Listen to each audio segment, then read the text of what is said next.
Sama juga dengan kesuksesan dan kegagalan, keajaiban itu juga berpola. Ada polanya.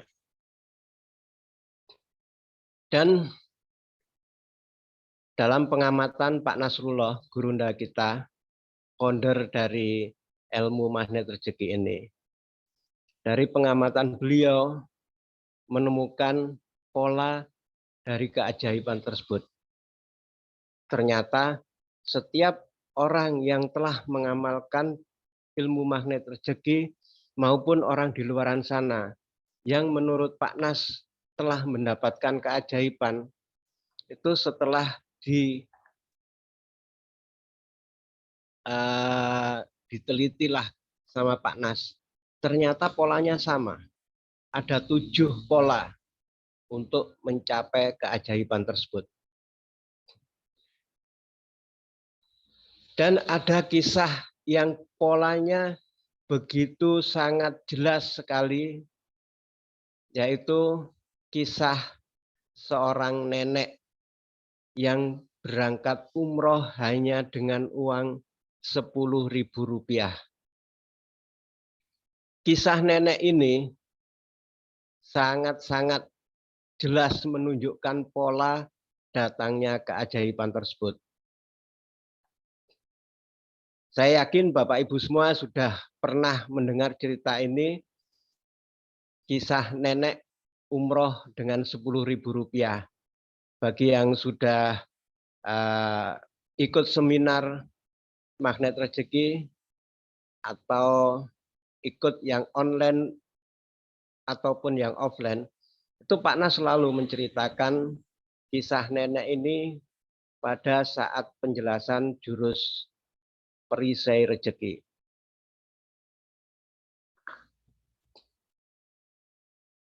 Kisah nenek ini sangat jelas menunjukkan pola dari datangnya keajaiban tersebut. Pertama, langkah atau anak tangga pertama, yaitu sama kita semua berada di situ, yaitu kondisi bersalah.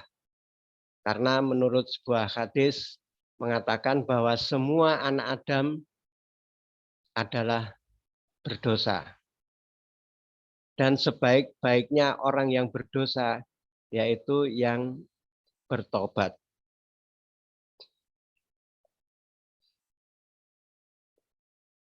Dan di kisah nenek ini diceritakan bahwa nenek ini, mohon maaf, setiap pelatihan Pak Nas tidak pernah menyebutkan nama si nenek ini, jadi saya sebut aja si nenek. Si nenek ini kegiatan atau pekerjaan sehari-harinya adalah seorang peminta-minta.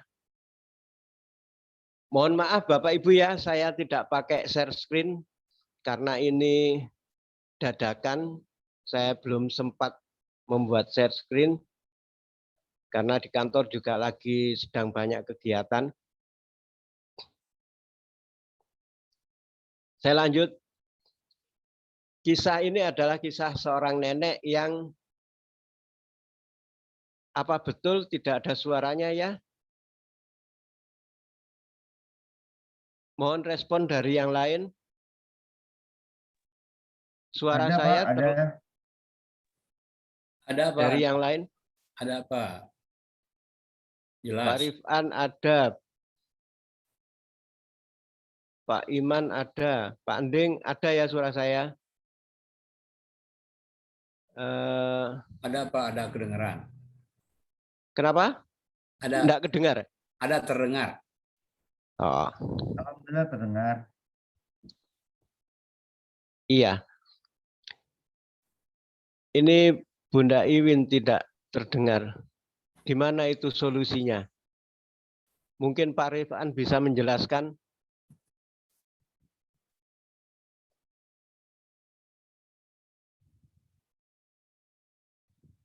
Saya coba di chat nggih, ini untuk penjelasannya.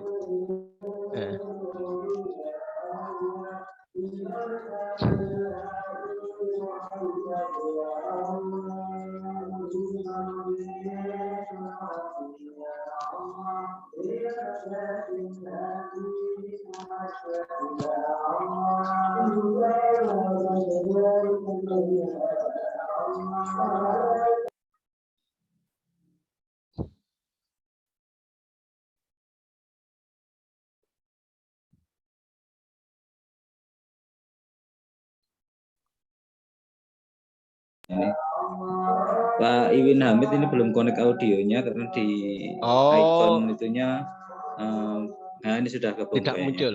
Nah, Iya, ini sudah gabung kayaknya. ya. Oke, saya lanjut ya.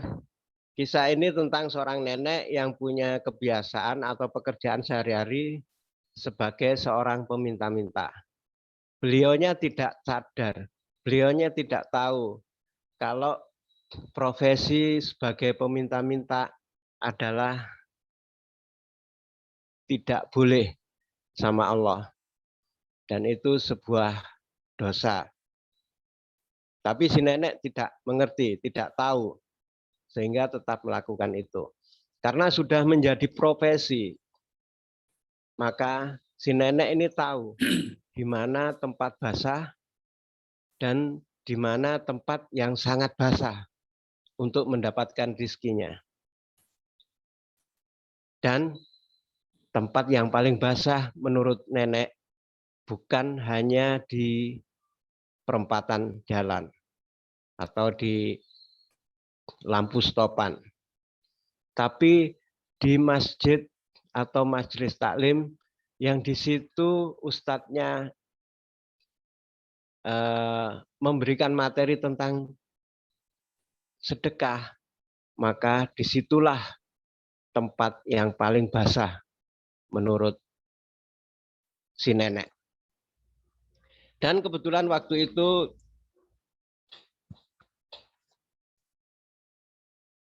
si nenek mendengar kabar kalau tiap hari apa gitu, tiap subuh, pada subuh, itu Ustadz Yusuf Mansur mengadakan ceramah di sebuah masjid. Kalau nggak salah di TPI waktu itu. Si nenek tahu kalau Ustadz Yusuf Mansur pembicaranya pasti yang dibahas tentang sedekah. Oleh karena itu si nenek menganggap, wah ini tempat yang sangat basah ini. Karena di situ orang-orang kaya semua yang datang. Dan yang disampaikan ilmunya adalah ilmu tentang sedekah. Akhirnya si nenek pergi ke tempat pengajian tersebut. Dan ternyata benar, Ustadz Yusuf Mansur ceramah tentang sedekah. Sehingga saat di dalam masjid jamaah didoktrin tentang sedekah, tentang hebatnya fadilah dari sedekah, maka di luar sana si nenek sudah siap menjadi tempat prakteknya untuk melakukan sedekah tersebut. Sehingga selesai pengajian itu si nenek pasti meraup uang yang banyak dari para jamaah yang mempraktekkan ilmu yang didapat dari sang Ustadz Yusuf Mansur. Namun demikian setelah beberapa lama akhirnya ada jamaah yang lapor ke Ustadz Yusuf Mansur. Melaporkan kalau si nenek ini datang ke pengajian bukan untuk mengkaji, tapi untuk meminta-minta. Sehingga waktu itu, kebetulan waktu itu ada Ustadz Nasrullah, guru kita. Ustadz Yusuf Mansur memanggil si nenek. Nek, sini nek. Ya Ustadz, kenapa Ustadz? Saya dapat informasi kalau nenek datang ke sini bukan untuk mengaji, tapi untuk yang lain. Loh, tidak Ustadz, saya kesini untuk ngaji. Bener Nek, bener Ustadz. Oke lah, kalau nenek datang ke sini untuk mengaji, kami persilakan. Tapi kalau nenek datang ke sini untuk minta-minta, maka mohon izin. Besok, kalau saya lihat nenek datang ke sini bukan dengan tujuan mengaji, tapi untuk minta-minta, maka saya mohon izin untuk mengusir nenek dari tempat ini. Siap Ustadz, katanya gitu si nenek. Karena dari kegiatan beberapa pertemuan itu nenek sudah mendapatkan banyak uang, terus ditegur Ustadz Yusuf Mansur, dilarang untuk datang kalau untuk minta-minta, tapi diperbolehkan kalau niatnya untuk mengaji. Maka dengan sangat berat hati, si nenek mengatakan, siap Ustadz, katanya. Dan pada besoknya, ternyata nenek itu datang lagi. Dan kali ini benar, nenek bukan lagi berniat untuk minta-minta, tapi niatnya adalah untuk mengaji. Ya mungkin karena sudah terlanjur ketahuan sebagai meminta-minta untuk membuktikan kalau dia datang ke situ bukan untuk minta-minta, tapi untuk ngaji, maka si nenek datang untuk membuktikan diri kalau beliau datang ke situ untuk mengaji. Setelah beberapa lama, mungkin beberapa bulan, si nenek ya merasa kurang nyaman.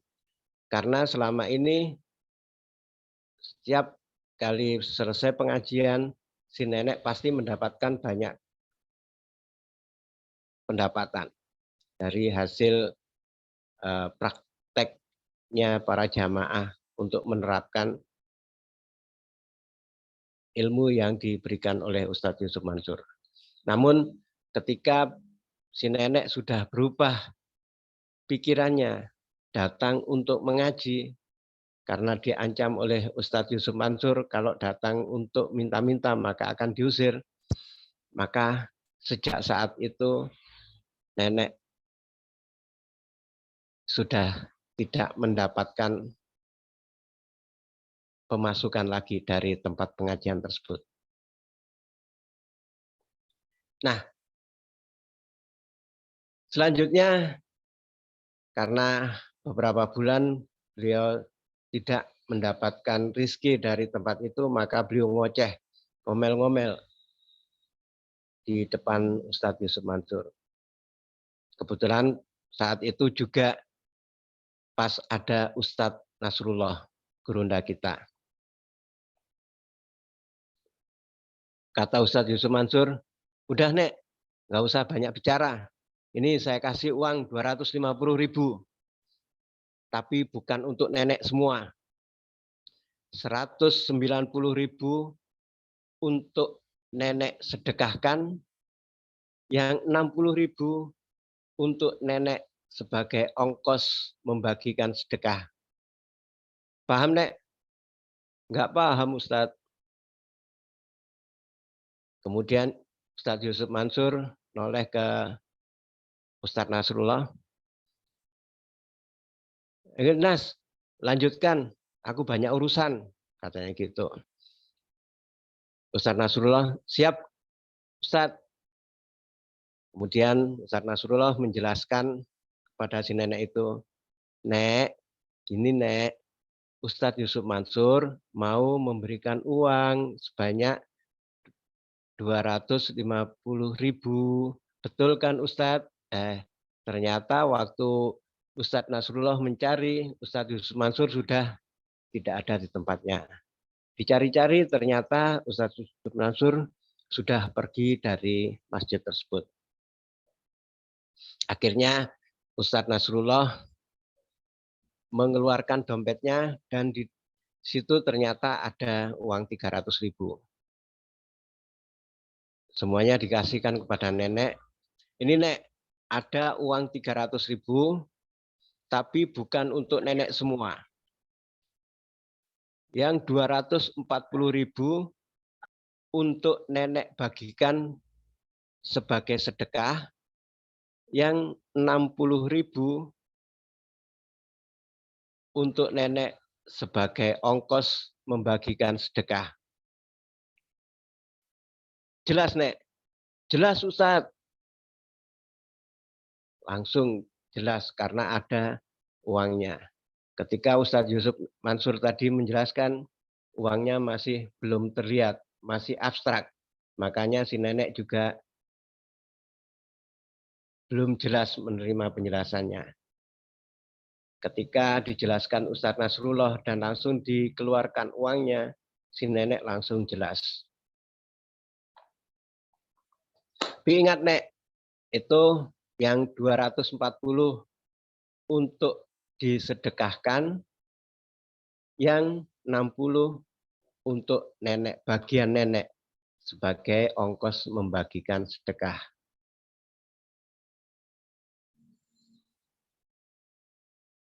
Siap, Ustadz. Setelah itu si nenek kemudian menukarkan uang tersebut dalam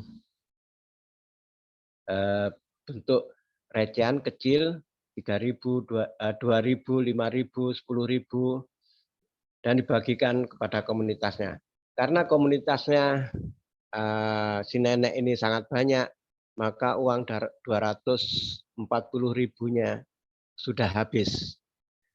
Namun demikian masih ada 3 orang yang belum kebagian dan datang kepada nenek. Nek, bagi-bagi sedekah kok saya tidak dikasih. Mana bagian saya, Nek? Udah habis. Jangan bohong, Nek. Karena didesak, akhirnya si nenek mengeluarkan bagian yang diberikan untuk dirinya, yaitu 60.000, yang 10.000 dikasihkan kepada 3 orang tersebut, sedangkan yang 5.000 dikantongin sama si nenek. Ini ya, bagi 3, sudah tidak ada lagi. Terima kasih, Nek. Paginya si nenek membagikan uang tersebut, ternyata pada malam harinya ketika si nenek sedang berjalan melewati sebuah rumah, nenek tersebut dipanggil sama si pemilik rumah, namanya Ibu Maryam. Nek, sini, Nek. Ada apa, Bu? Nggak tahu nih, saya beberapa bulan ini selalu kepikiran sama nenek. Dan alhamdulillah, tadi pagi nenek sudah saya daftarkan umroh. Bisa bayangkan, Bapak? Hanya dengan mengeluarkan sedekah 10.000, si nenek langsung dikasih keajaiban sama Allah berupa umroh. Dan sini kelihatan sekali jelas polanya. Pertama, polanya yaitu si nenek dalam keadaan berdosa, yaitu sebagai peminta-minta. Atau istilah magnet rezekinya berperisai. Itu anak tangga pertama. Kemudian si nenek naik ke anak tangga yang kedua, yaitu mulai menyadari atau disadarkan, kalau di kisah si nenek ini, disadarkan oleh Ustadz Yusuf Mansur bahwa minta-minta tidak boleh. Nah, di anak tangga yang kedua inilah banyak orang yang tidak menyadari kalau selama ini kita berada dalam banyak sekali dosa atau kita banyak berperisai. Ada orang yang mengingatkan, sebagian besar kita malah tidak mau terima. Dan alhamdulillahnya si nenek ini mau menerima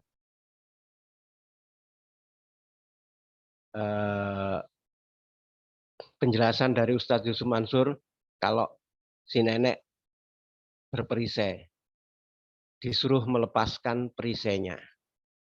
Dan di anak tangga kedua itu si nenek mulai melepaskan perisainya, meninggalkan minta-mintanya, dan masuk ke dalam goa keajaiban.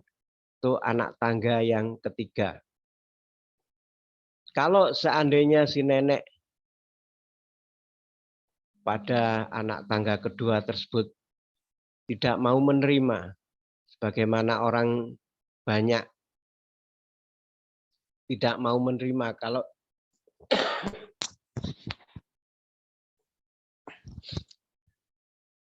kalau diberitahu bahwa dia sedang berperisai, maka anak tangga kedua tidak bisa diraihnya. Maka akan turun atau melorot ke anak tangga pertama, yaitu kondisi yang berperisai. Namun pada kisah ini si nenek mau menerima kalau kegiatan minta-minta tersebut adalah sebuah perisai dan beliau mau melepaskannya dan berubah mindset-nya, merubah pikirannya untuk ikut pengajian. Di dalam pengajian itu, di dalam ilmu magnet rezeki adalah masuk ke dalam goa keajaiban. Dan selama di dalam goa keajaiban ini pasti akan terjadi yang namanya detok rezeki.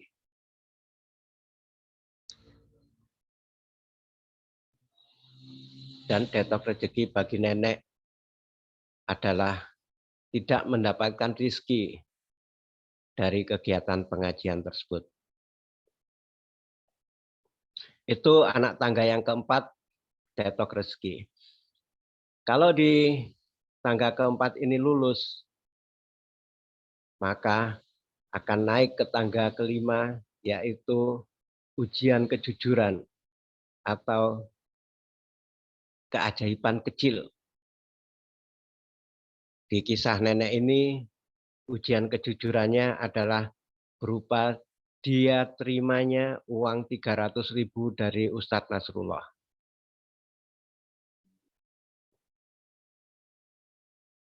Untuk dibagikan sebagai sedekah sebanyak 240.000. Dan di sini si nenek lulus ujian untuk membagikan amanah tersebut, untuk melaksanakan amanah tersebut. Bahkan beliau ridho mengeluarkan jatahnya, sebagian jatahnya yaitu 10.000 dari 60.000 jatah beliau untuk ikut disedekahkan. Dan langkah ini adalah langkah anak tangga yang keenam, yaitu merawat terumbu karang. Karena ada 3 orang tadi yang belum dapat pembagian dari sedekah, maka si nenek mengeluarkan 10.000-nya untuk merawat terumbu karang yang ada di depannya saat itu. Setelah langkah yang keenam sukses, maka si nenek langsung mendapatkan atau langsung bisa menaiki anak tangga yang ketujuh. Namun apabila seandainya si nenek tidak lulus ujian pada anak tangga yang keenam ini, yaitu merawat terumbu karang, atau bahkan di yang anak tangga kelima, yaitu ujian kejujuran itu berupa keajaiban kecil, maka nenek akan langsung melorot bukan ke anak tangga yang keempat, tapi langsung melorot ke anak tangga yang pertama, yaitu kondisi berperisai. Namun di cerita ini si nenek alhamdulillah lulus melaksanakan ujian kejujuran tersebut dan bahkan lulus di anak tangga yang keenam, yaitu merawat terumbu karang dengan membagikan, dengan mengeluarkan jatahnya 10.000 untuk dibagikan kepada komunitasnya. Sehingga beliau mendapatkan hadiah dari Allah lewat Hajah Maryam berupa sebuah kesempatan untuk melaksanakan umroh secara gratis. Itulah anak tangga yang ketujuh. Jadi Bapak Ibu sekalian, dalam mencapai keajaiban itu ada polanya. Dan setiap orang yang mendapatkan keajaiban itu setelah diteliti sama Ustadz Nasrullah, polanya adalah seperti yang saya sebutkan tadi. Pertama yaitu kita semua berada di dalam kondisi yang berperisai. Entah perisai itu kita sadari, kita ketahui ataupun tidak. Tapi kita semua adalah berada di kondisi tersebut. Langkah kedua yaitu kita menyadari, atau anak tangga kedua, kita menyadari atau disadarkan oleh orang lain bahwa kita berperisai dan berusaha untuk melepaskan perisai tersebut atau membuka perisai tersebut. Anak tangga yang tiga yaitu kita masuk ke dalam gua keajaiban. Dan di dalam gua keajaiban ini bisa berupa kita baca Quran, bisa berupa kita mengaji seperti yang dilakukan nenek. Pokoknya masuk gua keajaiban itu kita terbebas dari urusan dunia. Kita hanya fokus ke Allah. Dan di sini biasanya gandeng dengan yang namanya detox rezeki. Kalau di kisah nenek ini, tadinya waktu datang mengaji dia dapat penghasilan yang banyak di tempat tersebut, di tempat pengajian tersebut, karena beliau sudah melepaskan perisainya, tidak lagi minta-minta, tapi ikut mengaji, maka detoxnya dia tidak dapat rezeki dari tempat tersebut. Namun si nenek tetap bertahan sampai beberapa bulan, tetap mengaji, walaupun kondisinya sangat tersiksa. Akhirnya karena tidak tahan, maka si nenek ngoceh ke depan Ustadz Yusuf Mansur, akhirnya dikasih Pak Nas uang 300.000 itu sebagai ujian kejujuran atau keajaiban kecil. Itu anak tangga yang kelima.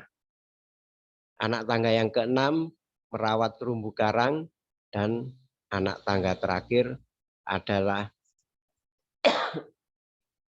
datangnya keajaiban tersebut. Jadi seperti itu Bapak Ibu semua. Kalau kita ingin mendapatkan keajaiban, maka kita harus tahu bahwa keajaiban itu datangnya selalu berpola. Pola yang pertama ya seperti itu tadi, maka seperti yang dikisahkan oleh sahabat-sahabat kita di Riyadhah yang berapa kemarin itu, ternyata banyak yang mendapatkan detox. Alhamdulillah.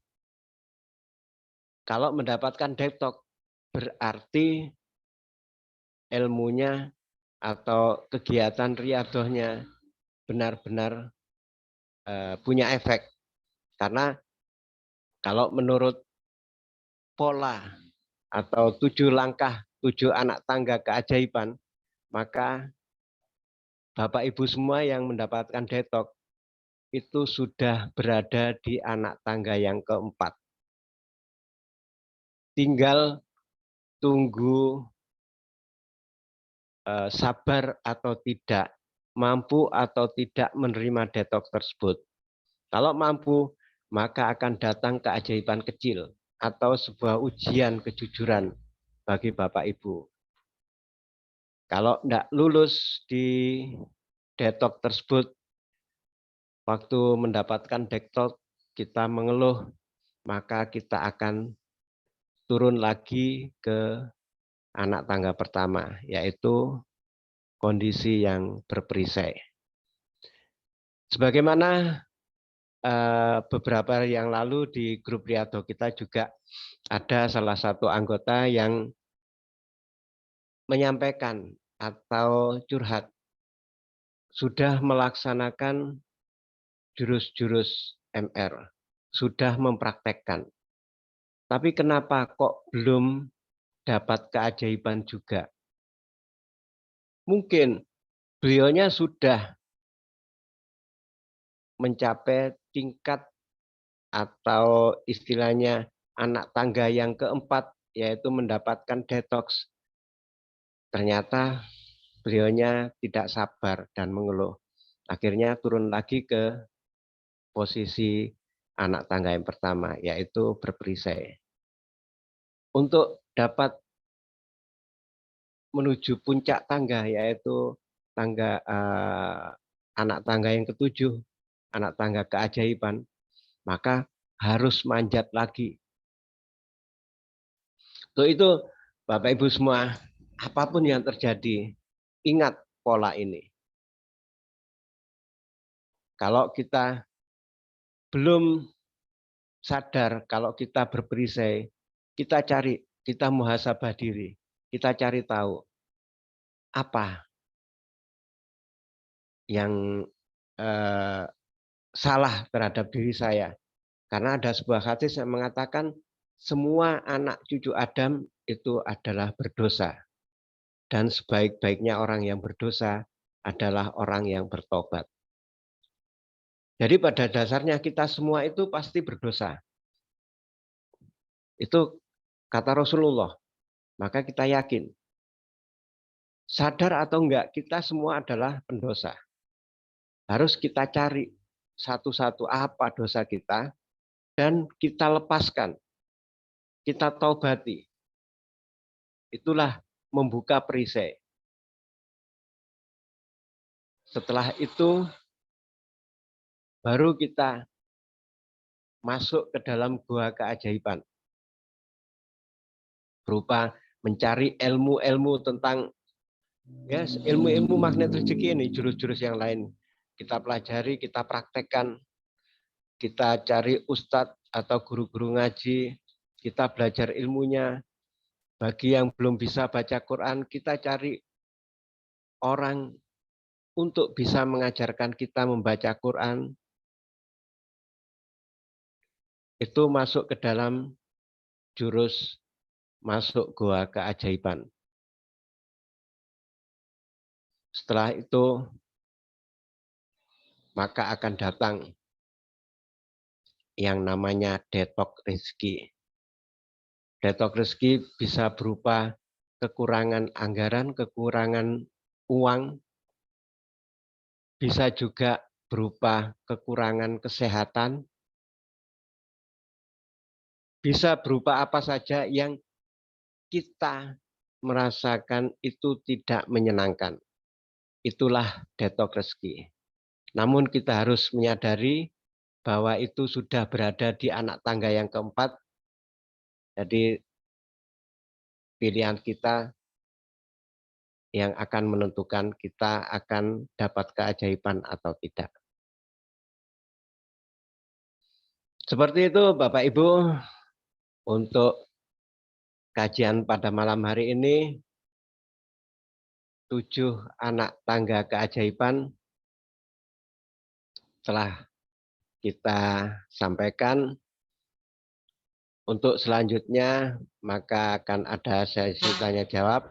Namun sebelum sesi tanya jawab, untuk kegiatan ini, saya kembalikan ke Pak Rifan sebagai host dalam kegiatan ini.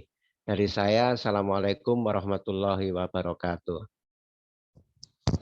Waalaikumsalam warahmatullahi wabarakatuh. Terima kasih Pak Busro atas paparan yang luar biasa. Jadi memang di dalam makna rezeki itu ada pola rezeki, itu ada polanya ya, Pak. Nah, saya juga walaupun sudah mendengarkan audio, kadang memang ada yang terlewat. Nah, salah satunya yang tadi disampaikan oleh Pak Busro ini. Jadi yang apa ya? Sebelum saya buka pertanyaan, saya bertanya dulu, nggak apa-apa, Pak ya? Siap. Silakan. Nyolong start ini ya. Mumpung ingat ini saya. Kan di dalam jurus mana rezeki ada yang namanya detox rezeki sama paradox of candy ya Pak. Siap. Jadi itu kan hampir-hampir sama ya Pak. Nah, untuk menyikapi dan perbedaan di antara keduanya itu bagaimana Pak? Ya. Terima kasih Pak Rifan atas pertanyaannya. Pertanyaannya mudah, jawabannya yang tidak mudah. Untuk paradox of candy,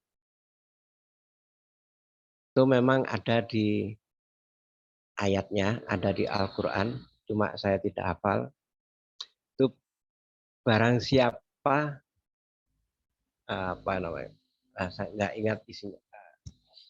Pokoknya Allah itu lebih baik daripada manusia. Padahal manusia aja kalau mau memberikan hadiah kepada orang yang dia cintai atau orang yang dia hormati, pasti hadiahnya akan dibungkus dengan rapi. Betul nggak Bapak Ibu? Ya, betul. Kalau Bapak Ibu sedang ulang tahun, terus ingin mendapatkan hadiah, ada orang ngasih hadiah, yang dilihat hadiahnya dulu atau bungkusnya dulu? Terlihat bungkusnya dulu, Pak. Pasti Bapak Ibu mengharapkannya hadiah tersebut dibungkus. Semahal apapun hadiahnya, kalau tidak dibungkus, pasti ada rasa kecewa. Oleh karena itu, maka setiap kita mengirimkan sesuatu, itu pasti kita bungkus dengan rapi, agar orang yang menerima merasa bahagia.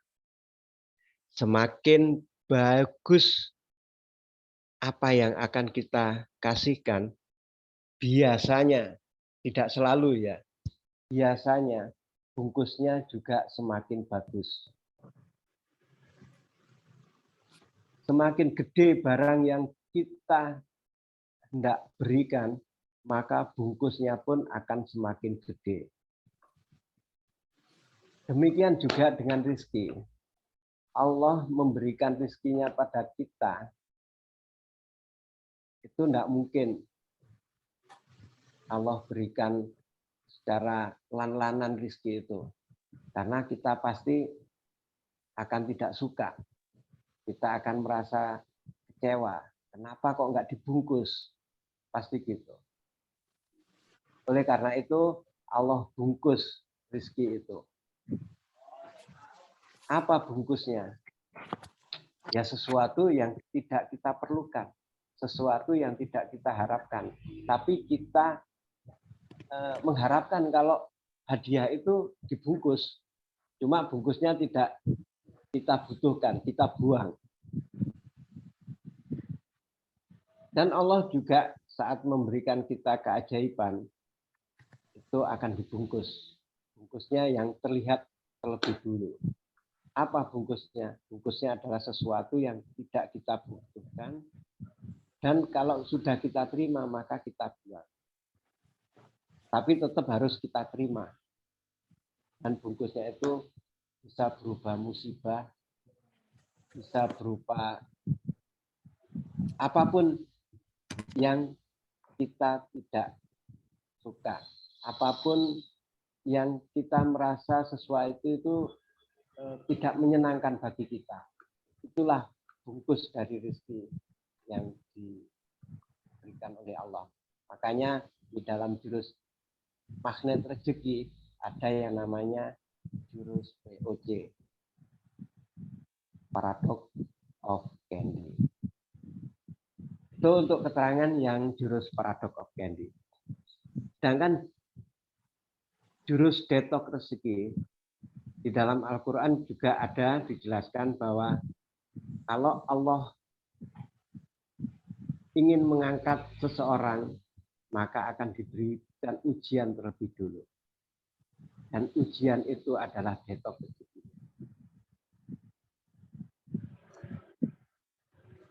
Jadi setiap rezeki atau setiap keajaiban yang akan kita dapatkan itu pasti akan terbungkus rapi. Bungkusnya berupa musibah. Dan itu POC. Dan detox rezeki pun seperti itu. Sebelum kita mendapatkan sesuatu keajaiban, sesuatu rezeki. Karena rezeki itu energinya energi baik dan levelnya tinggi, maka kita dibersihkan dulu untuk mendapatkan energi yang baik tersebut, agar energi kita juga sesuai dengan energi yang hendak kita terima. Karena di dalam dunia kuantum, kita satu, sama, dan terhubung. Kita bisa terhubung dengan sesuatu kalau energi kita sama, satu. Akhirnya kita bisa terhubung. Untuk meninggikan energi kita, maka itulah diperlukan yang namanya detoksifikasi. Mengeluarkan racun-racun di dalam tubuh kita. Kalau di istilah detox rezeki itu mengeluarkan perisai-perisai yang ada di dalam kita, di dalam diri kita.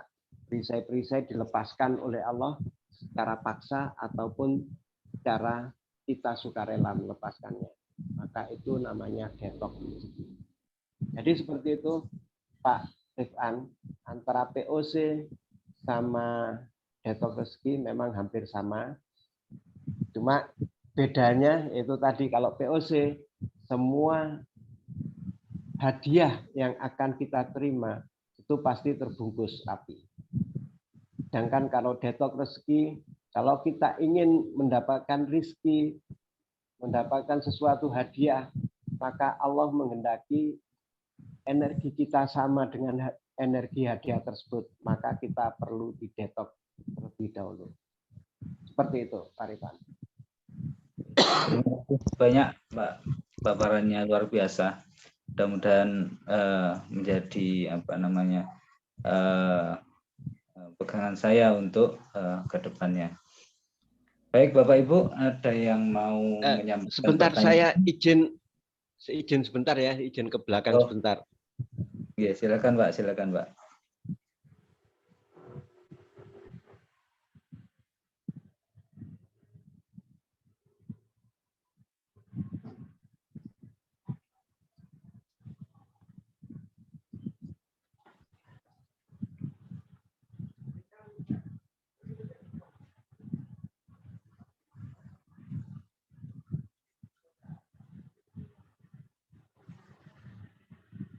Pak Rifan. Iya, Pak, cuman. Ya, ini coba saya bisa tadi Pak. Ada 7 tangga ya Pak ya? Iya, iya. Nah, jadi ini kan 7 tangga itu satu perisai, kedua kita ngaku perisainya kita ya.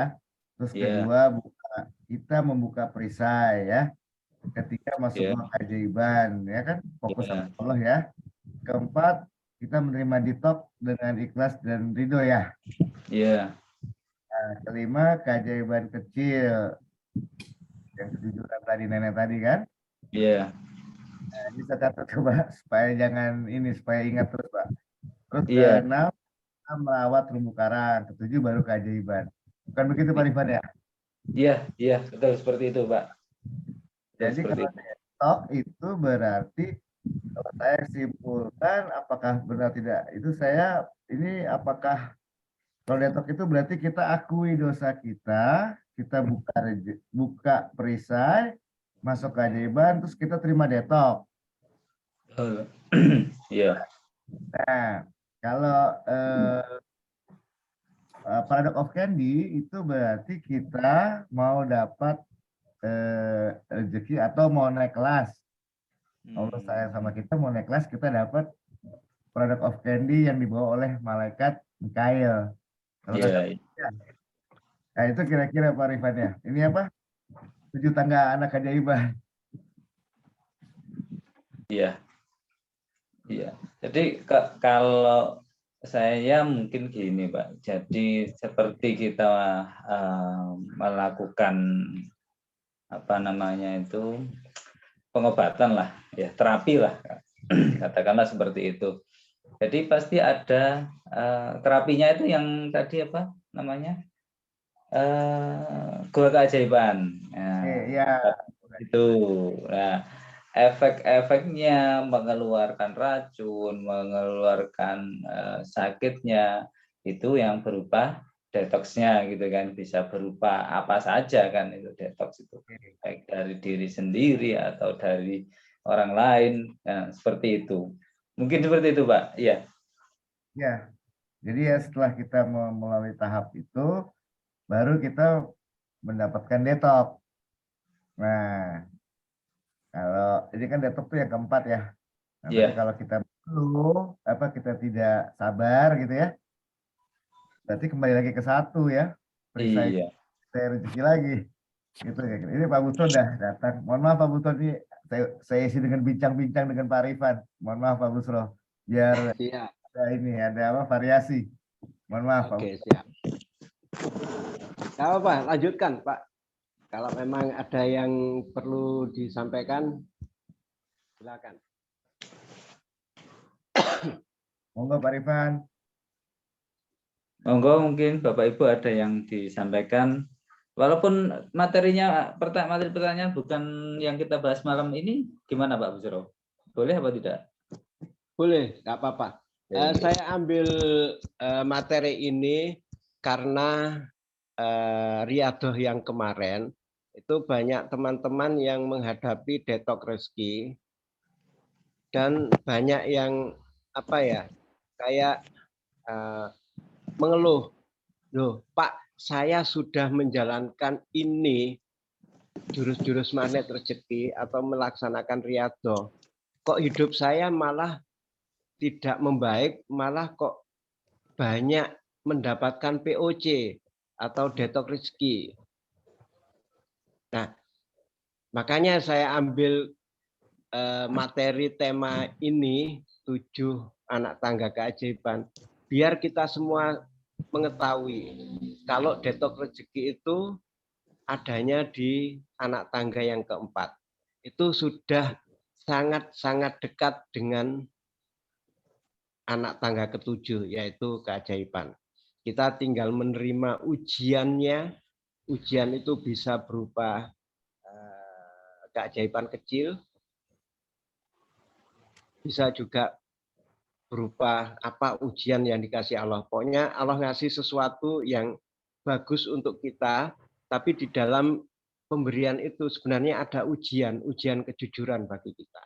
Kalau kita lulus, kita perlu melakukan yang namanya merawat terumbu karang. Nah, setelah kita merawat terumbu karang itu, maka keajaiban akan Allah hadirkan. Dengan izin Allah. Karena keajaiban itu adalah kewenangannya Allah.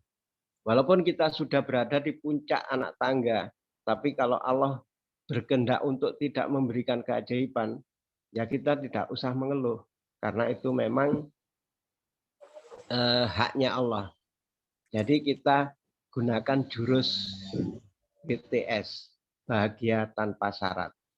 Seperti yang Pak Nasrullah alami saat ini, padahal beliau adalah peramu ilmu ini.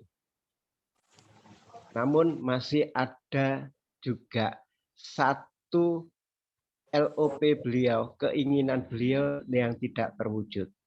Yaitu beliau menginginkan seorang anak laki-laki, namun demikian sampai sekarang Allah belum berkenan memberikan anak laki-laki. Dan akhirnya Ustadz Nasrullah memakai jurus yang saya sebutkan tadi, bahagia tanpa syarat. Karena memang itu kehendaknya Allah.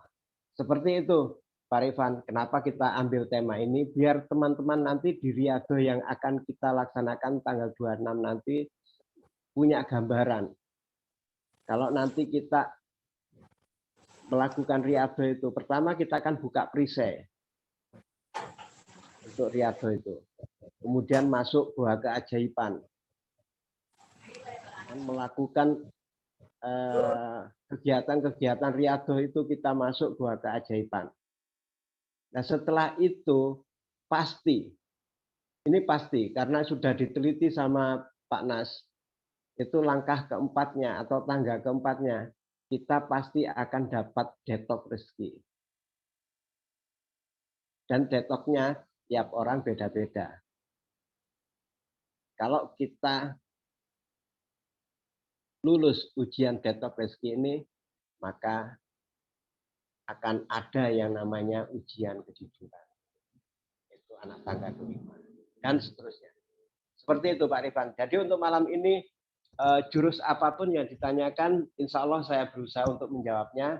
Kalau seandainya saya tidak bisa menjawab malam ini, saya upayakan besok atau lusa atau kapan, saya upayakan bisa menjawabnya. Kalau akhirnya saya tetap nggak bisa menemukan jawabannya, saya akan menghubungi langsung Pak Nasrullah untuk minta jawabannya.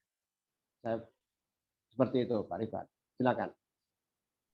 Baik Pak, terima kasih. Baik, barangkali Bapak Ibu ada yang disampaikan. Pak Ending, Pak Subardanwati, Bapak atau Ibu ya ini saya.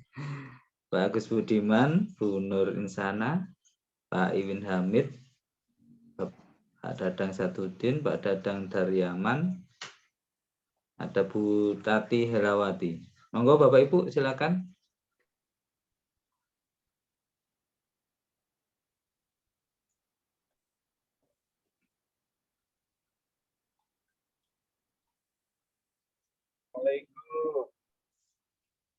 Waalaikumsalam. Monggo Pak Dadang ya, Pak Dadang Sadudin ya.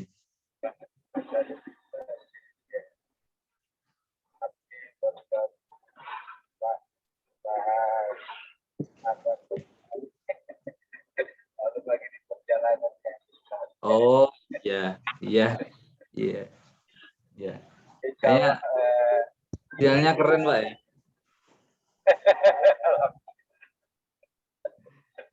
Alhamdulillah.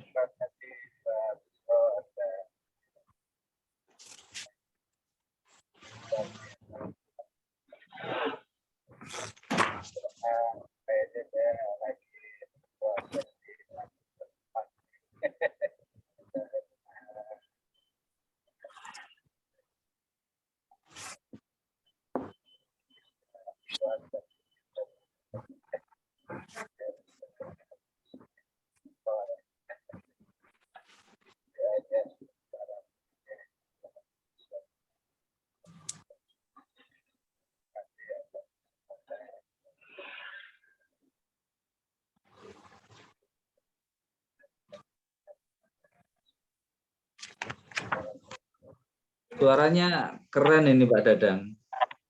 Jadi iya.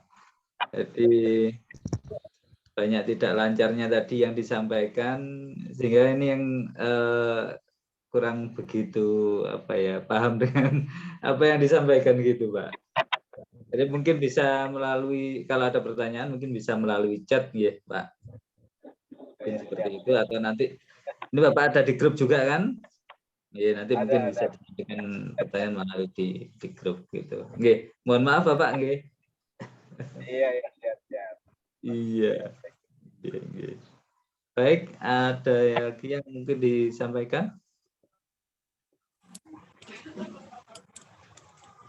Ibu Subardanwati, monggo. Baik, Pak Rian. Ini handphone yang satu ya, Pak. Oh gitu, nggih. Itu namanya Nggih, Pak. Nggih. Kangen ini lama nggak ketemu, beberapa pertemuan ya, Pak. Betul. Monggo Ibu. Assalamualaikum warahmatullahi wabarakatuh. Waalaikumsalam warahmatullahi wabarakatuh. Materinya sangat menarik sekali ya. Jadi 7 anak tangga keajaiban ini benar-benar saya senang sekali nih Pak Busiro. Kalau pas pertemuan nggak bisa ikut itu kayaknya gelo, tapi gimana ya, kadang memang waktu ya Pak. Ini Pak, saya mau menanyakan, kita itu memang setelah kita mengikuti Riyadhah, itu memang di nomor 4 ya, di situ di saat ada detok rezeki itu biasanya banyak, karena kita tetap menyebarkan untuk beberapa dari teman terapis itu ternyata sudah banyak yang gabung Pak di Riyadhah yang baru. Itu kemudian dari Temanggung juga sudah ada, kemudian dari Semarang juga ada beberapa, alhamdulillah. Kemudian dari beberapa komunitas saya itu sudah masuk. Begitu saya lihat, alhamdulillah ya Allah, ternyata tidak komen tapi masuk di grup. Alhamdulillah, dan saya terus mensiarkan ini walaupun saya baru sedikit sekali Pak Busiro ini ilmu saya itu. Karena kalau ditanya Riyadhah itu apa Bu gitu. Ya, Riyadhah itu belajar untuk kita semakin dekat sama Allah. Gitu Pak saya jawabnya Pak. Betul. Ya. Kemudian di saat Riyadhah itu Bu, kenapa sih saya setelah ini justru banyak sekali kesulitan-kesulitan itu memang benar sekali di lapangan seperti itu gitu. Nah, terus pas detok rezeki Pak, ini saya tetap menguatkan walaupun saya sendiri juga kena detok Pak. Gitu. Nah, yang akan saya tanyakan nanti mungkin di yang kelima Pak. Nah, di situ itu ujian kejujuran ya Pak. Waktu ceritanya si nenek itu setelah menerima detok rezeki, itu poin yang 5 itu maksudnya bagaimana Pak Bisri? Maksudnya poin kelima itu kita akan dapat hadiah dari Allah berupa keajaiban. Nah, di dalam keajaiban itu ada titipan, yaitu ujian kejujuran. Kalau kita lulus di situ, maka keajaiban yang lebih besar akan datang.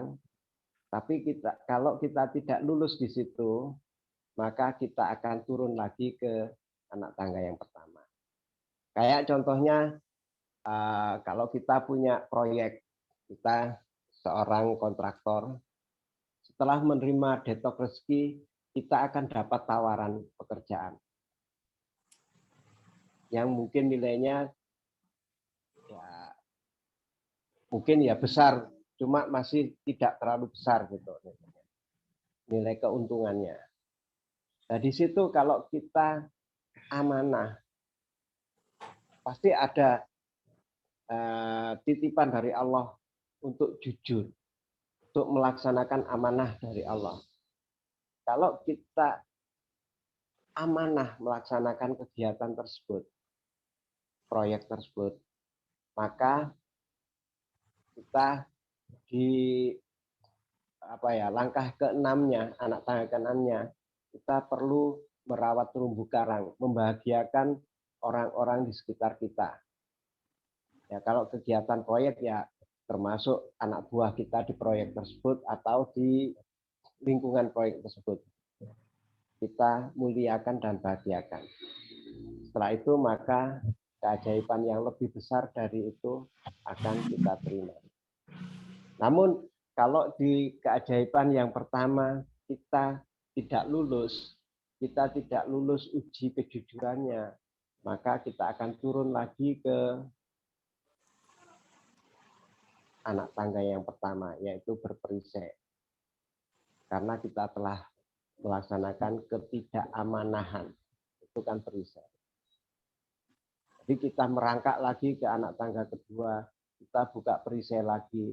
Mungkin perisai yang lain yang kita buka, bukan perisai yang ini, atau perisai justru perisai yang ini.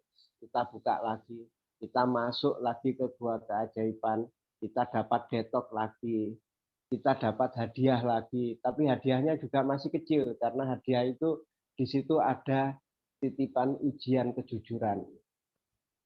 Ada amanah yang harus kita sampaikan. Setelah itu kita muliakan dan bahagiakan orang-orang yang ada di terlibat dalam keajaiban tersebut, maka akan datang keajaiban yang lebih besar. Yang istilahnya kalau kita mengatakan wow keren, sesuatu yang tidak kita sangka-sangka. Kalau biasanya proyek datangnya cuma miliaran, mungkin yang datang akan nilainya puluhan, ratusan, atau bahkan triliunan. Seperti itu, Bundawati. Yes, siap. Bisa nambah lagi ya, Pak? Siap, monggo. Jadi kalau misalnya Pak, selama ini saya kan baru mengikuti Riyadhah yang kedua. Di situ itu kalau misalnya yang namanya keajaiban itu apakah bisa kita tidak menghargai dengan rupiah ya Pak. Hati yang tenang itu termasuk keajaiban yang keempat atau yang ketujuh Pak. Misalnya hati tenang gitu. Kalau misalnya ya di sini kita itu mendapatkan apapun dia sudah menerima itu termasuk keajaiban yang keempat atau ketujuh Pak? Keempat. Masih keempat ya Pak. Jadi kalau yang ketujuh di situ itu bisa dikatakan di materi gitu ya Pak? Atau kalau bagaimana? Yang keajaiban ketujuh itu bukan hanya kita yang merasakan, tapi orang lain juga ikut merasakannya. Baik Pak G. Terima kasih Bapak. Monggo Pak Rifan bisa dilanjutkan. Oke, Insya Allah. Nah, ini semakin terbuka lebarnya. Selama ini mungkin kan pola itu ada, kita lakukan, kita menjalaninya. Cuma ini pola apa ya? Ini sedang berada di mana ya? Itu kadang kemudian kita menyikapinya itu masih belum mengikuti jurus-jurus yang sudah ada.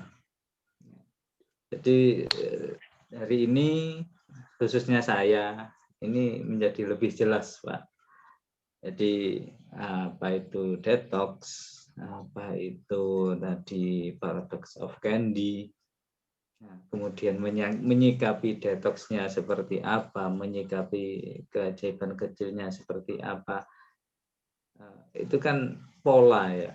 Cuma kita sendiri yang mengalami itu ini sedang di mana ini kadang masih belum paham gitu Pak. Alhamdulillah malam ini materinya luar biasa khususnya bagi saya. Ya mudah-mudahan untuk semua peserta bisa mengambil materi yang dahsyat pada malam hari ini. Baik Bapak Ibu, monggo ada yang perlu disampaikan lagi, kami persilahkan.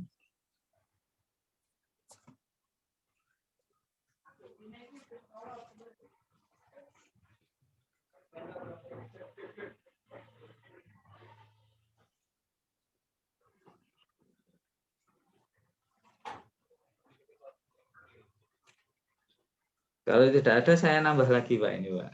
Siap, silakan Pak Rifan. Yeah.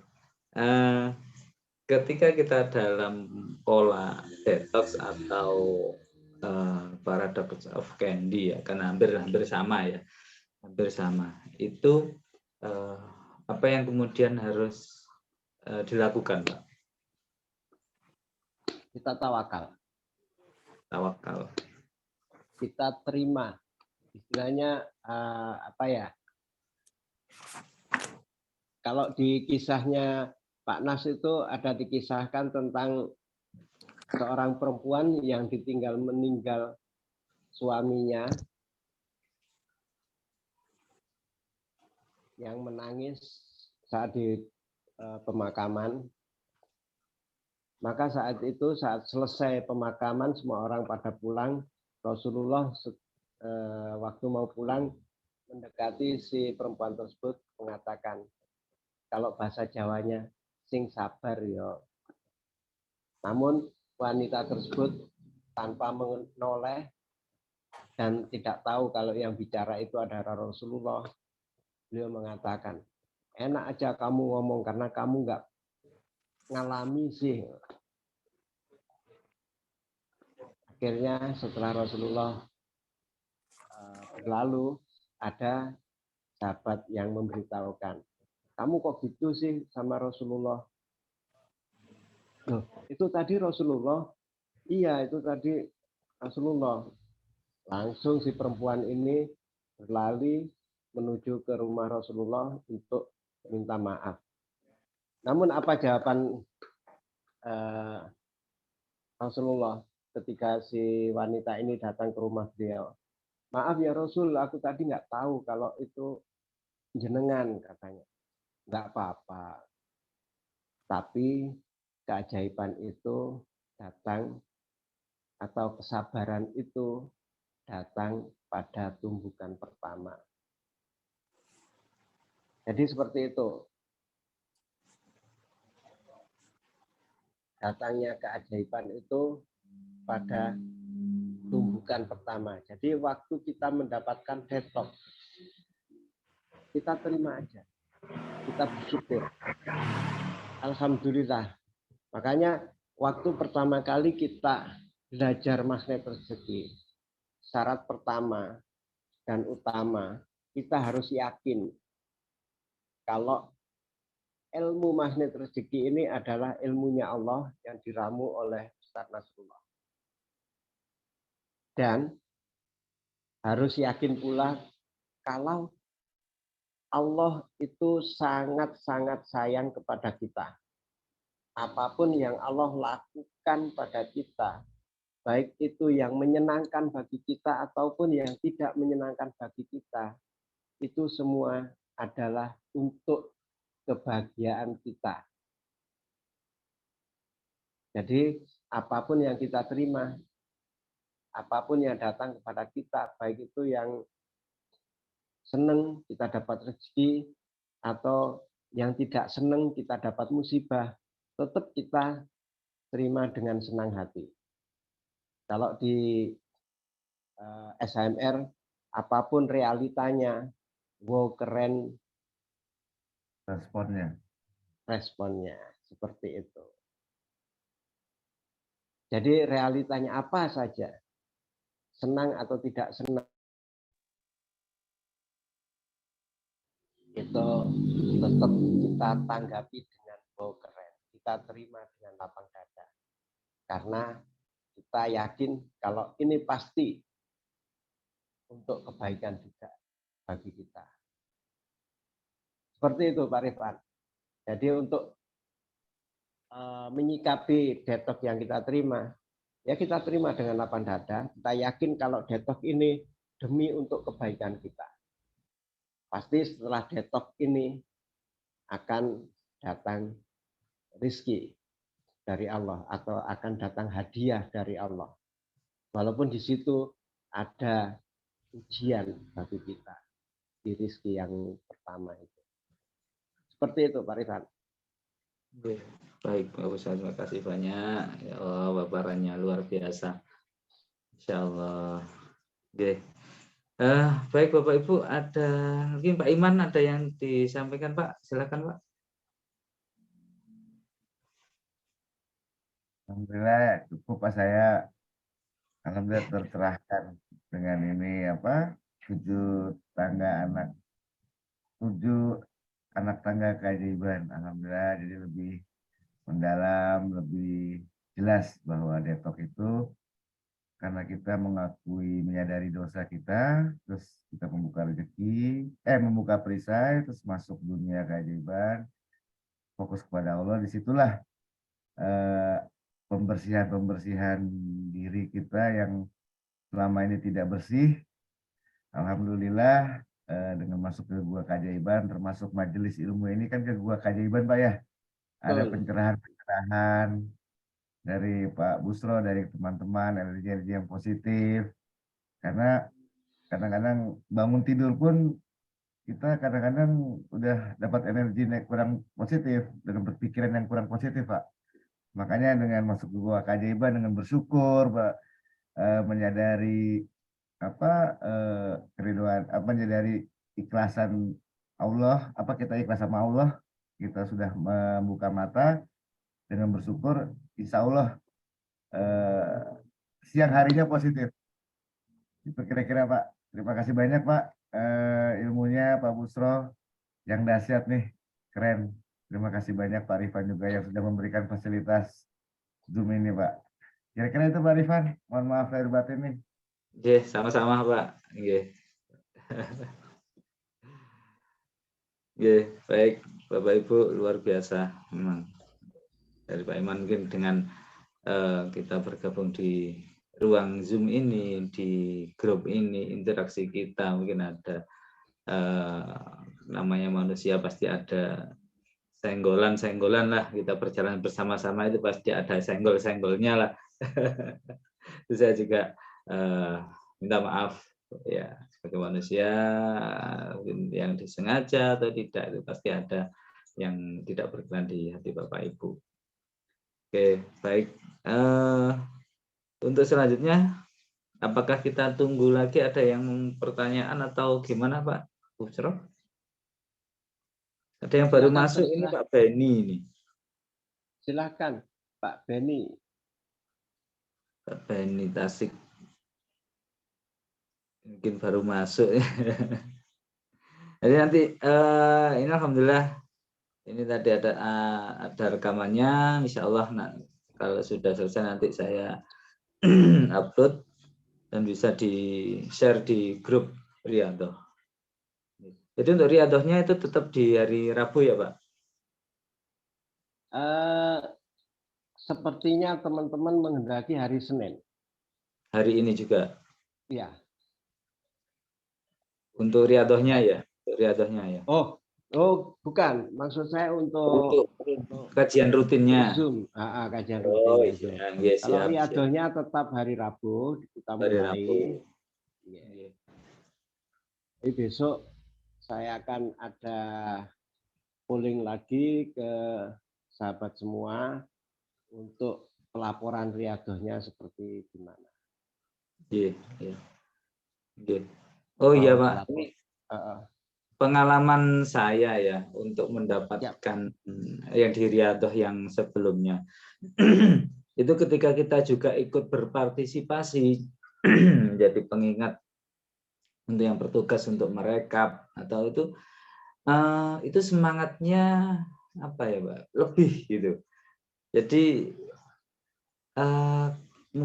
barangkali mungkin ada juga jadwal untuk yang hari itu yang siapa yang bisa mengingatkan teman-teman Riyadhah belum laporan atau seperti apa. Jadi ada semacam latihan juga bahwa kita itu juga memiliki mengembangkan, menyebarkan dan menikmati hasil dari Riyadhah itu. Jadi mungkin perlu ada bertugas admin yang pada saat hari itu ya, walaupun saya tahu teman-teman semua juga punya kegiatan, tapi dalam hati saya ini ketika dulu ikut merekap itu kok rasanya beda gitu Pak. Itu. Jadi mungkin itu saat memang seperti itu. Ya, memang seperti itu Pak Rifan. Makanya pas di Riyadhah kita yang keempat atau keberapa itu kan sempat saya tes, saya uji, saya tidak lakukan rekap beberapa lama. Saya cuma ingin lihat siapa yang punya kemauan dan kepedulian kepada kegiatan itu. Ternyata hanya 2 orang yang peduli, dua-duanya dari Malang. Yang satu dari Batu, yang satu dari Malang. Termasuk saya kemarin itu yang kurang aktif. Karena memang dengan kita memberikan perhatian lebih ke orang lain, kita sudah tidak mengabaikan diri sendiri kita. Maka keajaiban itu akan lebih mudah untuk datang daripada kita terus keakuan kita yang timbul. Kita lebih mengutamakan orang lain. Itu intinya. Memuliakan dan membahagiakan orang lain gitu, Pak ya. Betul. Perhatian, Pak. Iya. Siap. Jadi seperti itu, Pak Rifan. Makanya yang Riyadhah keberapa kemarin itu sempat saya coba itu gimana respon teman-teman. Ternyata ya ada yang respon, ada yang sempat 1-2 kali cuma akhirnya mundur, tapi yang tetap kekeh itu 2 orang itu yang dari Batu sama dari Kabupaten Malang, Pak Rifan sama Bu Nur Asni. Wila. Bu Iva. Ya, Iva itu. Iya. Nah itu setelah melakukan itu, saya ingin tahu apa yang didapatkan. Itu makanya saya minta kasih testimoni itu. Ternyata Bu Iva juga mendapatkan sesuatu yang luar biasa kan waktu itu.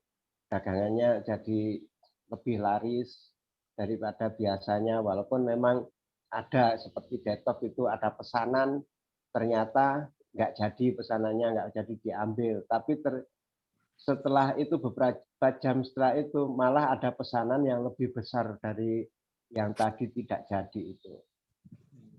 Memang seperti itu di Magnet Rezeki ini. Semakin kita memperhatikan orang lain, semakin dekat keajaiban itu datang ke kita. Tapi kalau semakin kita mendulukan diri sendiri, itu keajaiban itu semakin menjauh. Itu yang saya pelajari selama ini. Makanya saya walaupun sedang tidak fit gitu, kalau sudah jatah saya target waktunya untuk melakukan Zoom, tetap saya usahakan Zoom. Seperti kemarin yang hari Rabu itu.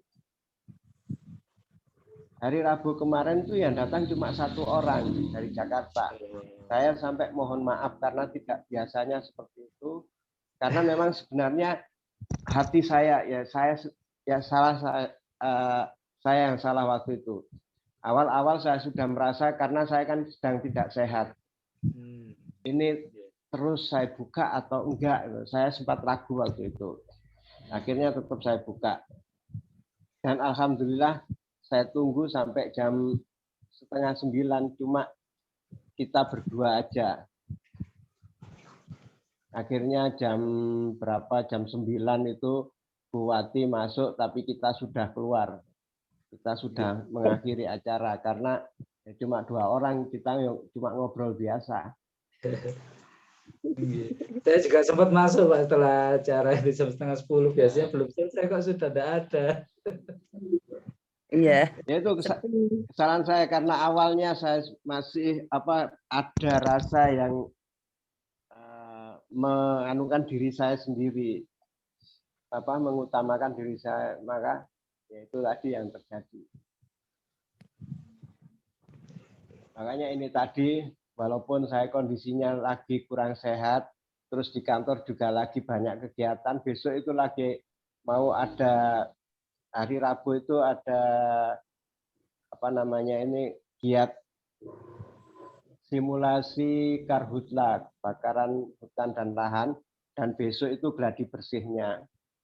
Ini tadi dari kantor ya sampai rumah sekitar jam 8:09 kalau nggak salah tadi. Sampai 7:30 saya masih di kantor ini tadi. Jadi ya tetap saya optimis bisalah walaupun kondisi seperti ini kayak gitu.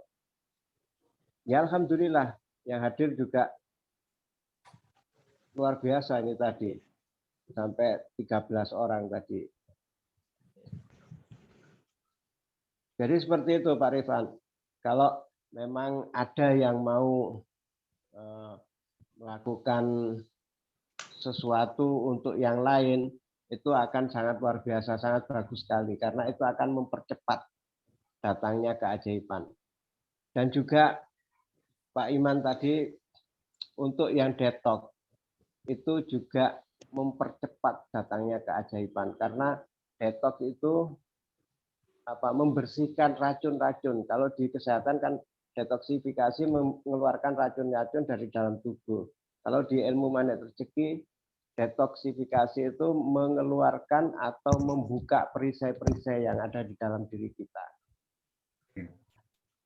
Jadi kalau kita buka secara manual, itu mungkin butuh waktu 1 bulan. Tapi dengan adanya detox, mungkin 1 hari sudah bersih perisai itu.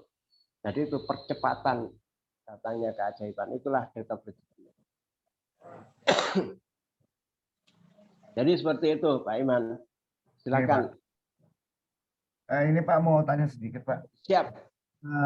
Mohon maaf.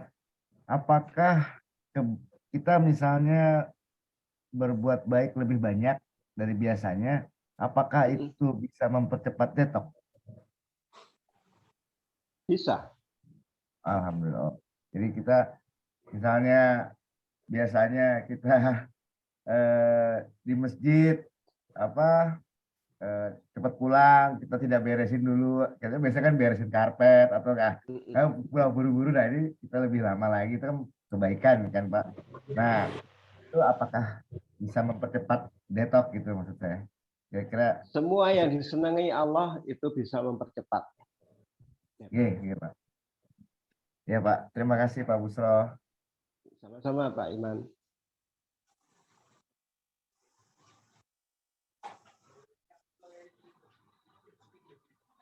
Oke Bapak Ibu, kurang 7 menit lagi, jam 22.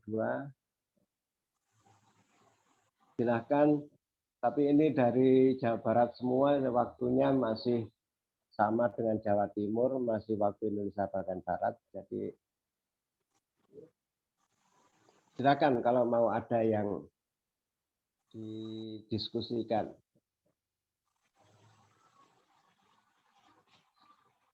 Iya Pak, untuk hari Rabu besok itu mungkin kan karena alhamdulillah yang grup yang periode Riyadhah ini bisa mencapai berapa ya tadi saya lihat itu hampir 80-an gitu. Iya.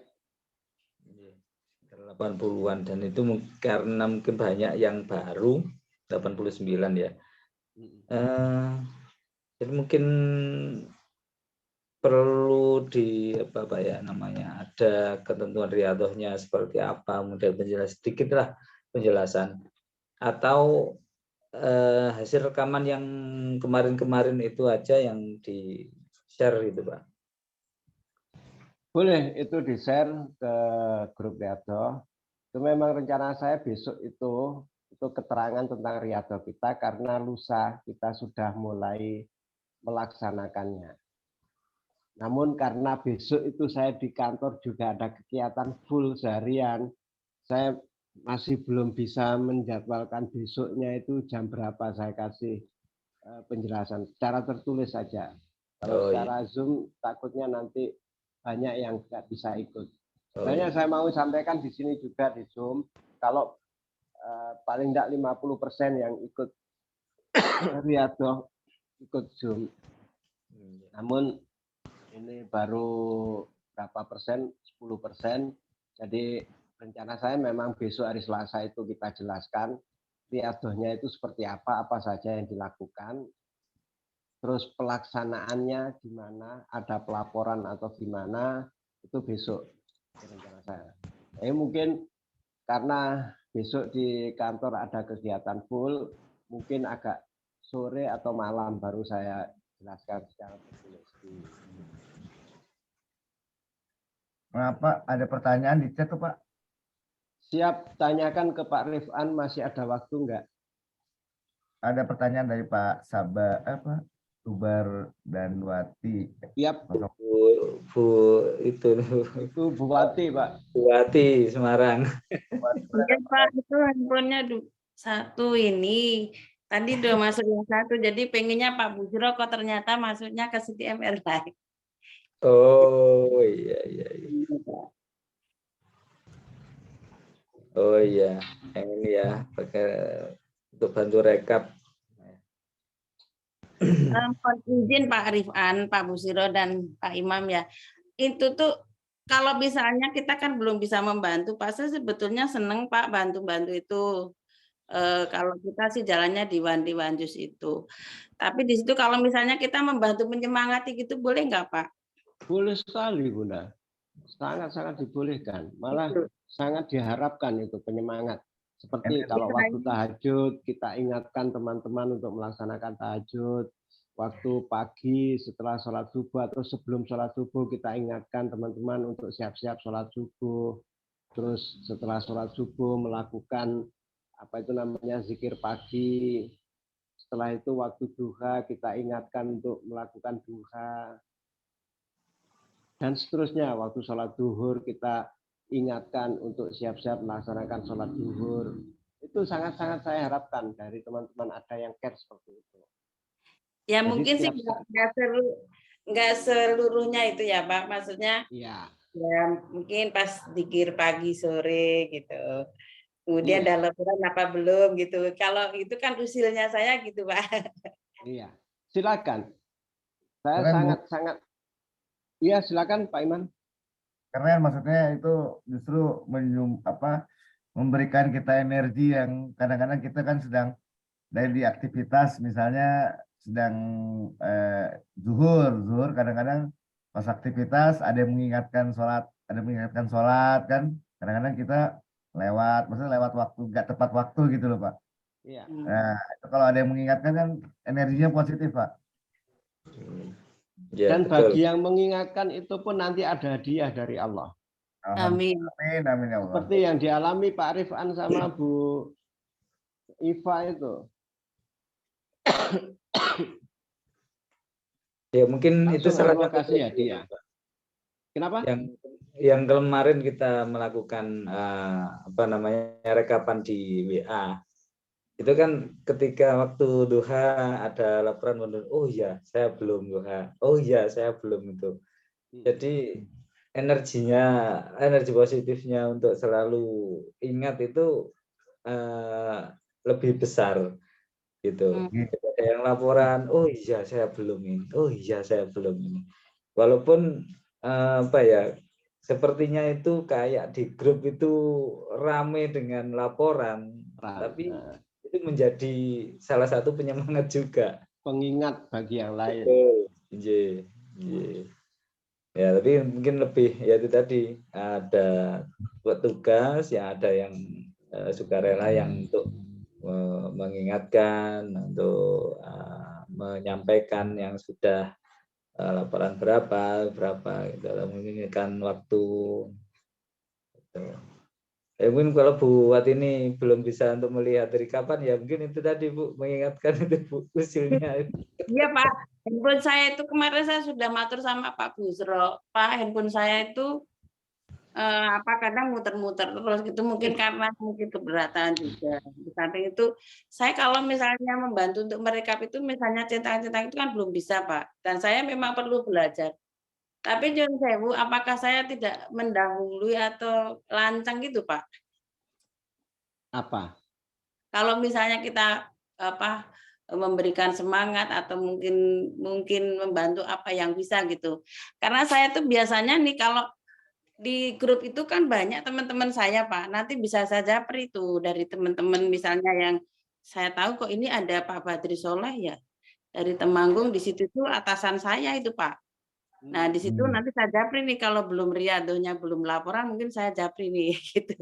Dari grup terapi yang ikut itu saya japri itu, Pak. Jadi itu mungkin yang kenal-kenal dulu gitu. Maksudnya saya kalau misalnya dari lingkungan Semarang sendiri ini bisa nanti suatu saat kan di pertemuan itu kita ada minat untuk mengembangkan bertemu di apa ya di offline gitu. Offline. Entah nanti itu pas ada baksos atau apa gitu itu biar ada sepaham gitu Pak.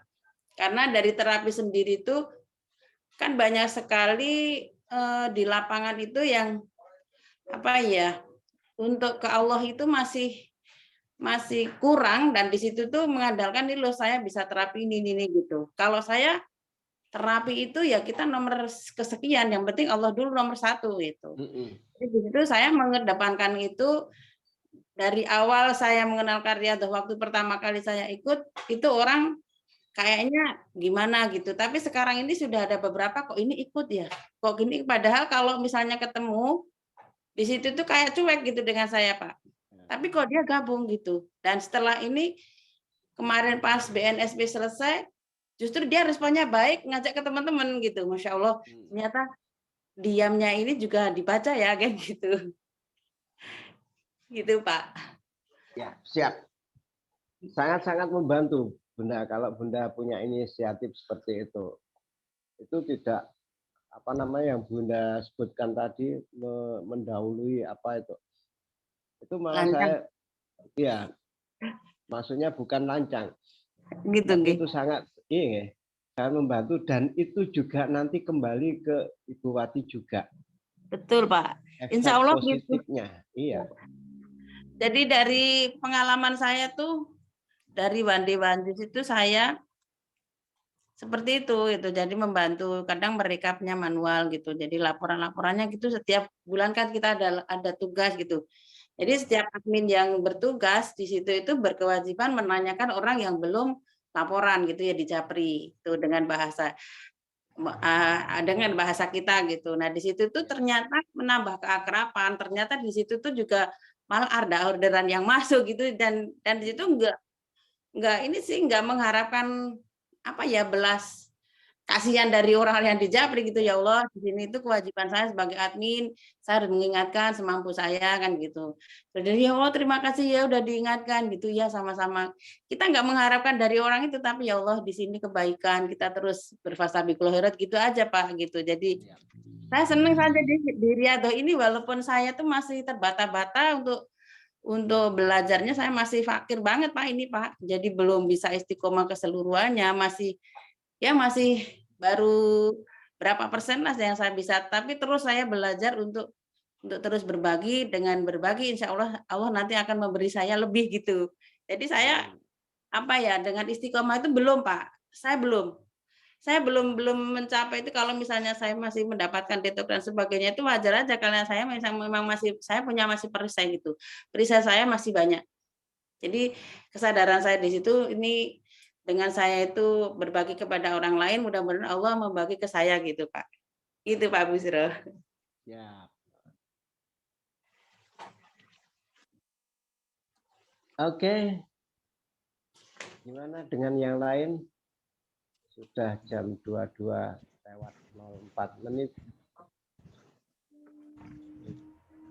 Enggak, Bapak Ibu, ada yang mau disampaikan lagi? Baik tentang yang hari ini, materi hari ini, ataupun untuk yang tentang Riyadhah besok, monggo dipersilakan kalau memang masih ada yang mau disampaikan. Biar nanti tidurnya nyenyak. Kalau ada yang gerundel nanti, saya belum menyampaikan ini tadi, lupa gini-gini ya. Mumpung.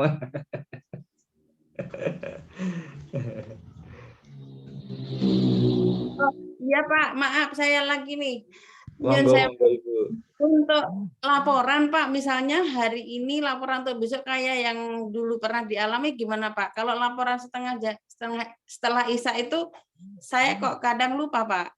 Tapi kalau misalnya hari ini lapor besok gitu dibatasin gitu gimana Pak? Untuk waktu. itu kita akan latihan untuk disiplin, Bu. Latihan untuk disiplin melakukan kegiatan. Jadi jamnya sholat tahajud itu jam berapa, itu kita lakukan jam itu. Jamnya sholat subuh jam berapa, jam itu. Memang awal-awalnya tidak mudah. Tapi kalau sudah kita biasakan, itu akan menjadi mudah. Seperti laporan setelah sholat Isya. Kan juga nggak harus setelah sholat isya persis. Kalau bisa sih memang setelah sholat isya langsung kita laporkan gitu.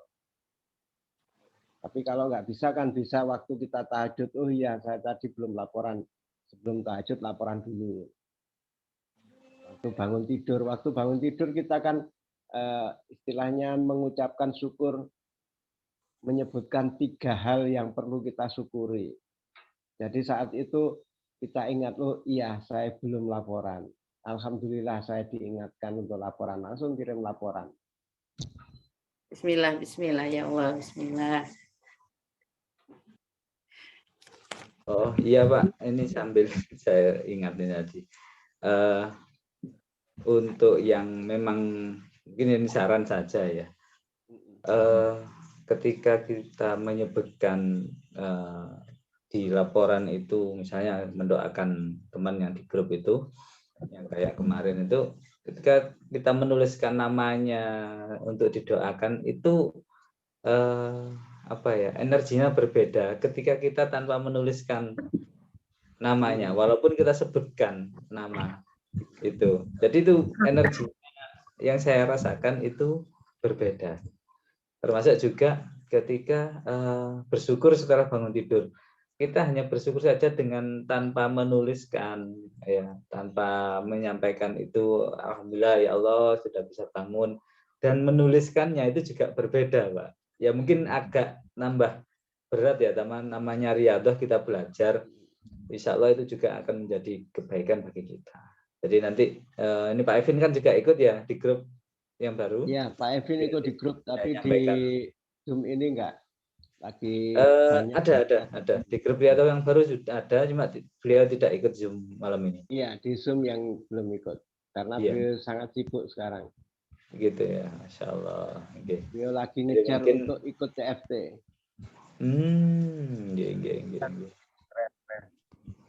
Enggak strike. Keren. Pak Rifan nggak ikut CFT. Kenapa Pak Iwan? Pak Rifan nggak ikut TFT, Pak. Saya belum, Pak. Pengen sih sebenarnya itu. Saya doain insya Allah Bapak dimudahkan, dilancarkan untuk ikut TFT, Pak. Terima kasih Pak. Barakallah. Informasinya nanti saya di Jabri mungkin Pak. Barangkali bisa jadi LOP saya. Informasi apa itu? Tadi yang itu ikut apa? ESG? TFT, Pak. TFT itu harus sudah TONR level 2. Ya. Geng. TFT. Belum nyampe ke sana saya, Pak.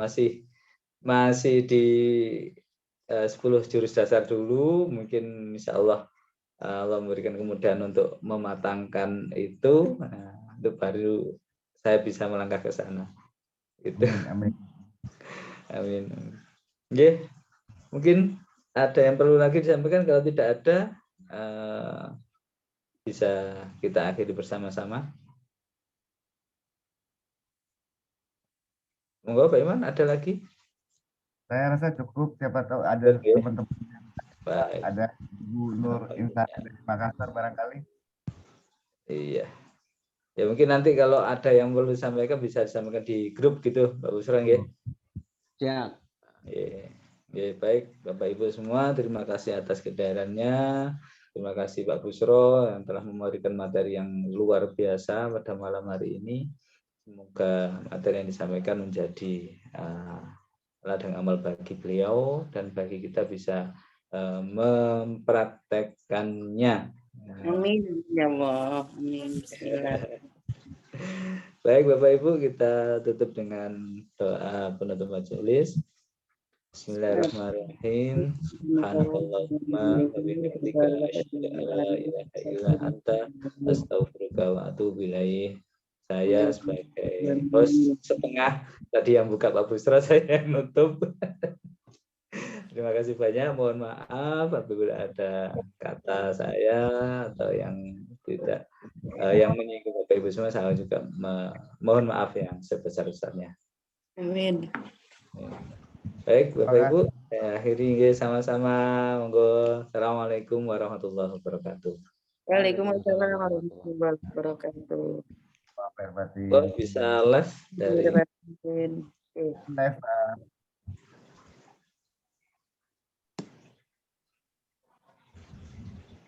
Mohon izin keluar ya Pak. monggo Ibu.